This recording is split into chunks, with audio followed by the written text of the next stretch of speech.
You are watching Live OK Television. Life okay समाचारको साथमा Balvatika school Pepsicola learning made simple Jiva add life to your style wellness mall a natural way to improve your health. नमस्कार, life okay समाचारमा स्वागत छ। सुरुमा मुख्य समाचार। प्रधानमन्त्री ओली नेतृत्वको वर्तमान सरकारलाई दिएको समर्थन फिर्ता। थप 8,659 जनामा कोरोना पुष्टि। प्रतिनिधि सभाको विशेष अधिवेशनमा सहभागी हुने सांसदहरूको पीसीआर परीक्षण। उपत्यकामा जारी निषेधाज्ञालाई थप कडाई।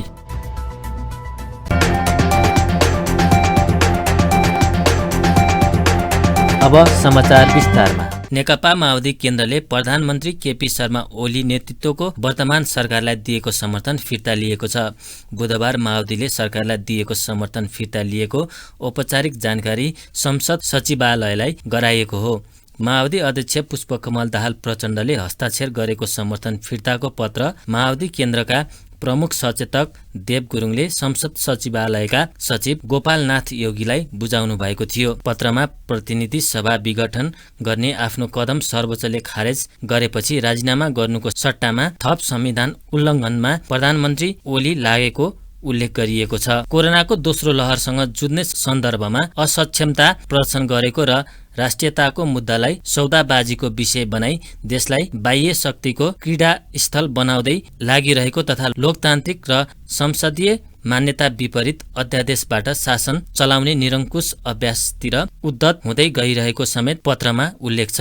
अदालतको फागुन 23 को निर्णय पश्चात 30 दिनभित्र विश्वासको मत लिनुपर्ने ठाउँमा नलिएको र नियमित अधिवेशन बोलाउनु पर्ने समयमा संविधान र परम्परा मिच्दै वैशाख 27 गते विश्वासको मतका लागि सदन बोलाउने काम गरिएकाले सरकारलाई दिएको समर्थन फिर्ता लिएको माओवादी सचेत गुरुङले जानकारी दिनुभयो। सरकारलाई यो सरकार गठन भएको बेलादेखि नै सुरुदेखि नै चाहिँ समर्थन गर्दै आइरहेका थियौँ।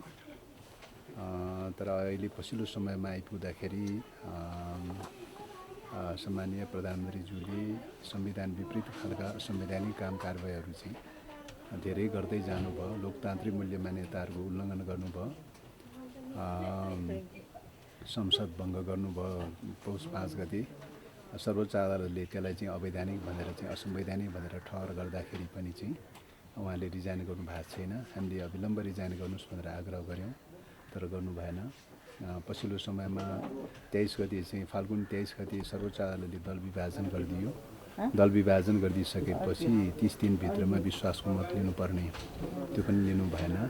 सबै हिसाबले गर्दाखेरि असंवैधानिक कदमहरू चाल्नुको साथै संवैधानिक परिषद लगायतका अध्यादेशहरू जारी गर्ने र अध्यादेश मार्फत सरकार सञ्चालन गर्न खोज्ने, सदनलाई निष्क्रिय गराउँदै लैजाने, कार्यसूची विहीन बनाउँदै लैजाने, यस्तो प्रकारको चाहिँ रवैयाहरूको साथै अहिले पछिल्लो समयमा बर्खे अधिवेशनको नियमित अधिवेशन डाक्नुपर्ने बेलामा विश्वासको मत लिने भन्ने नाममा चाहिँ तपाईँको चाहिँ एक प्रकारको एउटा अधिवेशन एउटा एजेन्डाको लागि अधिवेशन डाकिएको छ, जहाँ कि संवैधानिक व्यवस्था कहीँ पनि छैन।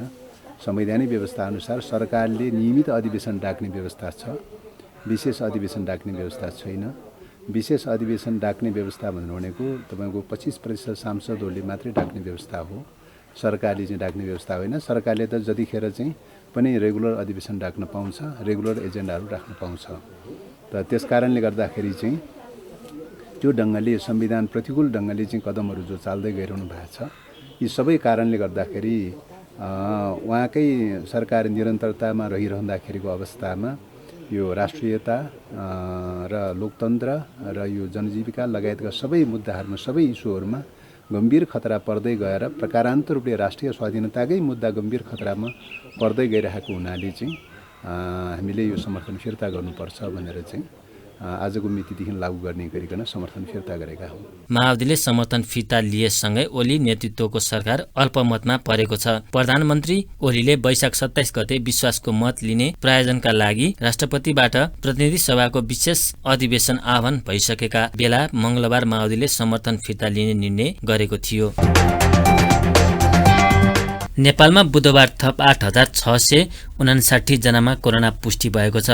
देशभर गरिएको 20,756 पीसीआर परीक्षणका क्रममा 8,605 र 616 एन्टिजेन परीक्षणका क्रममा 54 जनामा कोरोना पुष्टि भएको स्वास्थ्य मन्त्रालयका प्रवक्ता डाक्टर जागेश्वर गौतमले जानकारी दिनुभयो। यो सँगै नेपालमा कोरोना संक्रमितको संख्या 3,59,610 पुगेको छ। त्यस्तै कोरोनाका कारण थप 58 जनाको मृत्यु भएको प्रवक्ता गौतमले जानकारी दिनुभयो। हालसम्म नेपालमा कोरोनाका कारण 3,475 जनाको मृत्यु भएको छ। त्यस्तै थप 1,993 संक्रमित कोरोना मुक्त हुँदा नेपालमा हालसम्म 2,89,783 जना कोरोना मुक्त भएको प्रवक्ता गौतमले बताउनुभयो। आज देशभरि जम्मा सक्रिय संक्रमितहरूको संख्या 66,352 छ, जसमध्ये संस्थागत आइसोलेसनमा 4,764 र होम आइसोलेसनमा 61,588 जना हुनुहुन्छ। देशभरिका प्रयोगशालाहरूबाट आज 20,756 नमुनाहरूको पीसीआर परीक्षण भएको छ भने 616 जनाको एन्टिजेन टेस्ट भएको छ। गत 24 घण्टामा पीसीआर विधिबाट 8,605 र एन्टिजेन विधिबाट 54 जना गरी संक्रमितको संख्या 8,659 पुष्टि भएको छ।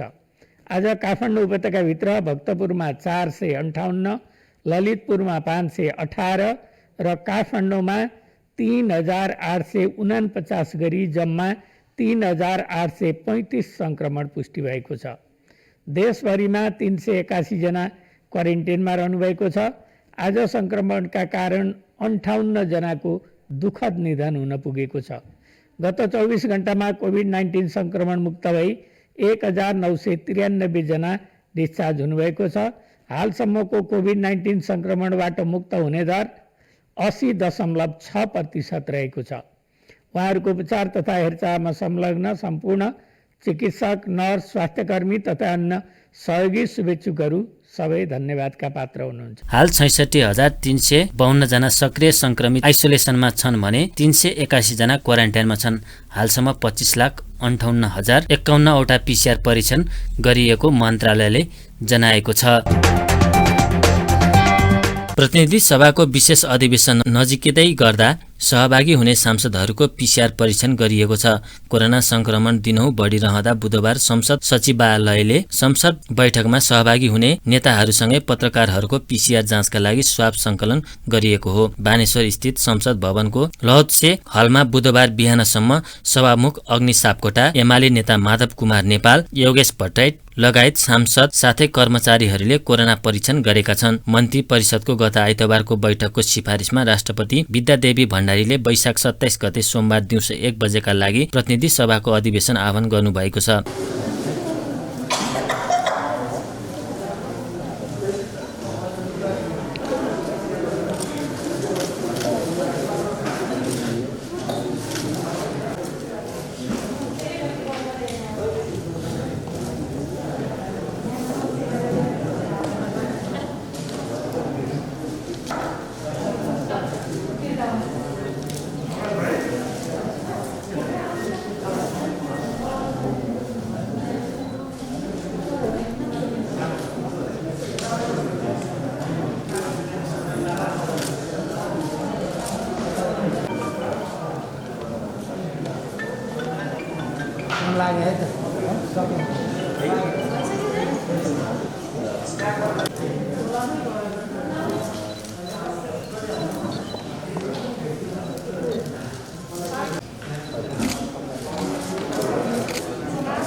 बैठकमा प्रधानमन्त्री केपी शर्मा ओलीले बैठकमा विश्वासको मत लिने तयारी गर्नुभएको छ।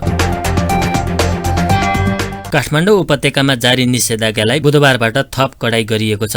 कोरोना भाइरस संक्रमणको जोखिम बढ्दो क्रममा रहेकाले काठमाडौँमा एक हप्ता निषेधाज्ञा गर्दै कडाई पनि गरिएको हो। यसअघिको आदेशमा खाद्यान्न लगायत अत्यावश्यक सामग्री खरिद बिक्रीका लागि बिहान र बेलुका समय तोकेर खुल्ला गरिएको थियो। बुधबारबाट भने बिहान 9 बजेसम्म मात्रै सञ्चालन गर्न पाइने व्यवस्था गरिएको छ। सरकारले संक्रमण रोग नियन्त्रण ऐन 2020 को उपदफा 2 बमोजिम पहाडी र हिमाली जिल्लामा 200 र काठमाडौँ उपत्यका तथा तराईमा 500 सक्रिय संक्रमित रहेका जिल्लामा जिल्लाभर वा निश्चित क्षेत्रमा प्रमुख जिल्ला अधिकारीले निषेधाज्ञा तथा आवश्यक आदेश जारी गर्न सक्ने अधिकार दिएको छ। यस्तै काठमाडौँ उपत्यका बाहिर जानका लागि सम्बन्धित पालिकाले अनिवार्य 10 दिनको क्वारेन्टिनमा राख्ने प्रतिबद्धता सहितको सिफारिस आवश्यक पर्ने भएको छ। सर्वसाधारणले औषधि, खाद्य वस्तु तथा अन्य अत्यावश्यक उपभोग्य वस्तु वा सेवा खरिदका लागि तथा अत्यावश्यक सेवा लिनुपर्दा बाहेक कुनै पनि व्यक्ति घर बाहिर निस्कन पाउने छैनन्। यसअघि जारी भएका सबै पास समेत खारेज गरिएको छ।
कोरोना भाइरस संक्रमण रोकथाम तथा नियन्त्रणका लागि निषेध आदेश जारी गरिएका जिल्लाको संख्या 46 पुगेको छ। भरत मोहन अधिकारीको 86औं जन्म जयन्तीका अवसरमा ज्येष्ठ नागरिकहरूका लागि आधारभूत शैक्षिक कार्यक्रम सञ्चालनको घोषणा गरिएको छ। अधिकारीको जन्म जयन्तीका अवसरमा भरत मोहन अधिकारी स्मृति फाउन्डेसनले बुधबार काठमाडौँमा गरेको भर्चुअल अन्तर्क्रिया कार्यक्रममा फाउन्डेसनकी सदस्य लिमा अधिकारीले ललितपुरको बागमतीमा ज्येष्ठ नागरिकका लागि आधारभूत शैक्षिक कार्यक्रम सञ्चालनको घोषणा गर्नुभएको हो। प्रदेश 3बाट शुभारम्भ गरिएको उक्त कार्यक्रमलाई 7 प्रदेशमा लैजाने योजना रहेको अधिकारीले बताउनुभयो। एजिङ नेपालले तयार पारेको उक्त शैक्षिक कार्यक्रमबाट शिक्षा र सञ्चारको क्षेत्रमा ज्येष्ठ नागरिकलाई पहुँच पुर्याउने अधिकारीले बताउनुभयो। उहाँले 60 वर्ष नागेका 30 जना ज्येष्ठ नागरिकलाई आधारभूत शैक्षिक कार्यक्रमको पहुँचमा ल्याइने जानकारी दिनुभयो। भरत मोहन अधिकारी स्मृति फाउन्डेसनले यो वर्ष ललितपुर जिल्लाको बागमतीमा ज्येष्ठ नागरिकहरूका लागि आधारभूत शैक्षिक कार्यक्रम सञ्चालन गर्न लागेको हो। यो कार्यक्रम एजिङ नेपालले तयार पारेको कार्यक्रम हो। यो कार्यक्रम हामीले आजकै दिन बागमतीमा उद्घाटन गर्ने खास योजना रहेको थियो, तर कोभिडको कारण चाहिँ अचानक यो लकडाउन भएको हुनाले यो कार्यक्रम आज जुम मार्फत उद्घाटन गर्नुपर्ने बाध्यात्मक स्थिति छ। स्थिति सामान्य हुने बित्तिकै हामीले यो कक्षा सञ्चालन गर्नेछौँ बागमतीमा। यो कार्यक्रम अहिले हामीले प्रदेश 3 मा सुरु गर्नेछौँ र फाउन्डेसनले निकट भविष्यमा नै 7वटा प्रदेशमा चाहिँ यस किसिमको ज्येष्ठ नागरिकहरूको आधारभूत शैक्षिक कार्यक्रमहरू चाहिँ सञ्चालन गर्दै लाने एउटा ठुलो सोच बनाएर अगाडि बढेको छ। सक्ने सरल मोबाइल फोनको प्रयोग गर्न सक्ने, आफ्ना घरका साधारण इलेक्ट्रोनिक्स तथा इलेक्ट्रिकल उपकरणहरू चलाउन सक्ने, बाटो पर्दा जेब्रा क्रसिङहरूमा राम्रोसँग बाटो काट्न सक्ने, बाटोको साइनबोर्डहरू पढ्न सक्ने, परिवार तथा इष्ट मित्रलाई फोन गर्न सक्ने, बाटोमा भेटिएका अपरिचित व्यक्तिहरूबाट पनि सहयोग माग्न सक्ने सम्मका कन्फिडेन्स लेभल बिस्तारै यो 1 वर्षमा चाहिँ यसरी उहाँहरूको बुस्टअप हुँदै जान्छ। कुनै बेला परिवार र समाज इष्ट मित्रसँग आश्रित निरक्षर ज्येष्ठ नागरिकहरू चाहिँ बिस्तारै इन्डिपेन्डेन्ट हुँदै जानुहुनेछ। कार्यक्रमको मेथोडोलोजीको बारेमा छोटो जानकारी दिन चाहन्छु। एउटा सहरी या अर्ध सहरी समुदाय जहाँ निरक्षर ज्येष्ठ नागरिकहरूको सङ्ख्या अधिक छ त्यस्तो ठाउँलाई सेलेक्ट गरिनेछ। यसपालि हामीले बुगमतीलाई सेलेक्ट गरेका छौँ। 30 जना ज्येष्ठ नागरिकहरू निम्न क्राइटेरियाको आधारमा चाहिँ चयन हुनेछन्। ज्येष्ठ नागरिक जसले 60 वर्ष काट्नु भएको छ, सक्रिय सक्षम र नयाँ चिजहरू सिक्न इच्छुक छन् र जसले सिकेका ज्ञान र सिपका कुराहरूलाई परिवार र समुदायमा अन्यलाई हस्तान्तरण गर्न सक्छन् त्यस्ता 30 जनालाई छनौट गरिनेछ। सीमान्तकृत विपन्न सामाजिक र आर्थिक समूहबाट आएका ज्येष्ठ नागरिकलाई प्राथमिकताका साथ अगाडि राखिनेछ। कक्षा सञ्चालनको सन्दर्भमा पनि म के राख्न चाहन्छु, जस्तै एउटा कक्षामा हामीले 30 जना चाहिँ ज्येष्ठ नागरिकहरूलाई चाहिँ अध्यापन गराउनेछौँ। 30 जनाको सङ्ख्या हुनेछ उहाँहरूको र हरेक दिन कक्षा सुचारू हुन्छ। हरेक दिन 2 घण्टा सार्वजनिक छुट्टी बाहेक अरू सबै दिन चाहिँ उहाँहरू कक्षामै आएर चाहिँ क्लास लिनुपर्ने हुन्छ।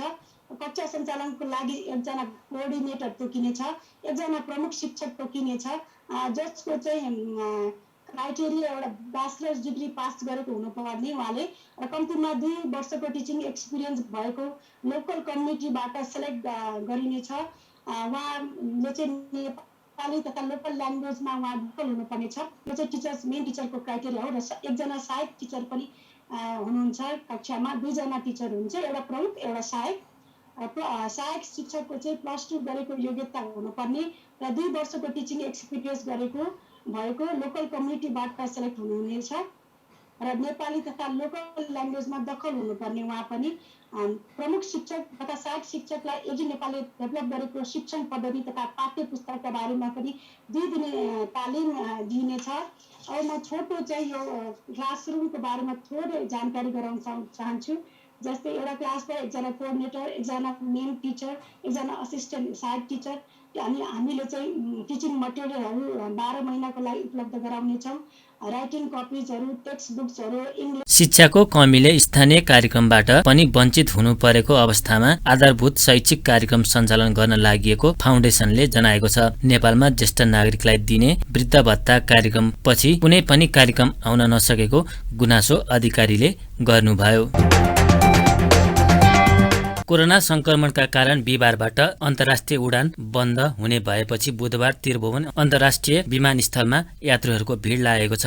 नेपालबाट हुने अन्तर्राष्ट्रिय उडान बन्द हुने भएपछि विभिन्न देशमा जाने यात्रुहरूको अन्तर्राष्ट्रिय विमानस्थलमा भिड लागेको हो। यसअघि सरकारले 23 गतेदेखि अन्तर्राष्ट्रिय उडानमा रोक लगाउने निर्णय गरेको थियो। विमानस्थलमा पुगेका यात्रुहरूले निर्धारित मितिभन्दा पहिले नै नेपाल छोड्न लागेको बताएका छन्। उनीहरूले निषेधाज्ञाका कारण विमानस्थलसम्म आउन पनि समस्या भएको बताएका छन्। म यो सर्ट भ्याकेसनमा आएको थिएँ, 1 महिनाको भ्याकेसनमा आएको थिएँ।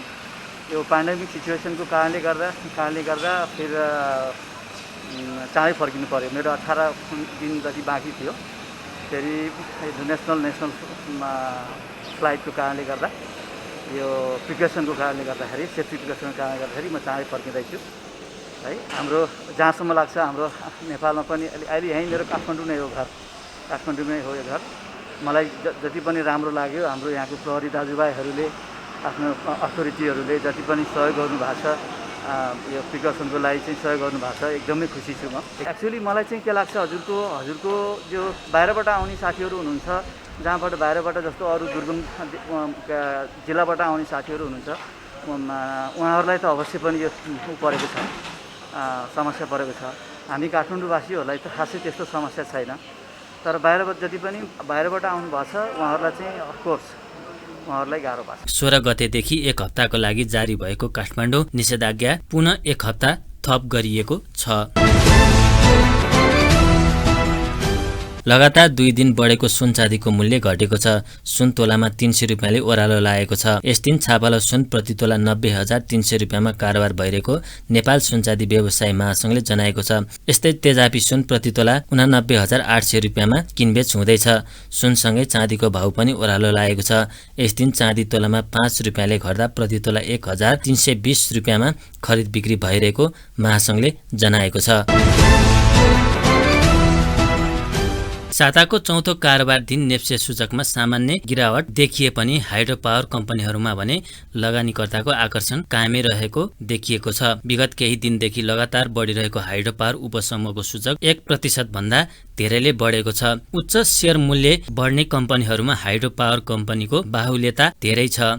नेप्से सूचक 5.09 अङ्कले घटेर 2649.60 बिन्दुमा झरेको छ भने सेन्सिटिभ सूचक पनि 1.63 अङ्कले घटेर 473.81 बिन्दुमा झरेको छ। यस दिन 218 वटा कम्पनीको 1,68,67,995 किता सेयर 6,21,68,14,313 रुपियाँमा खरिद बिक्री भएको छ।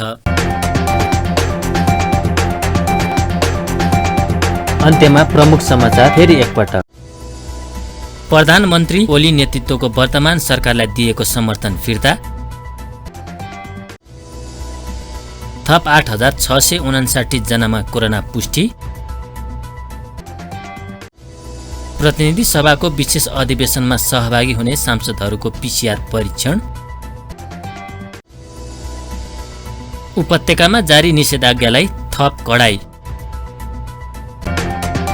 हस्त अहिलेका लागि लाइफ ओके समाचार यति नै। हेर्दै गर्नुहोला लाइफ ओके टेलिभिजन। नमस्कार।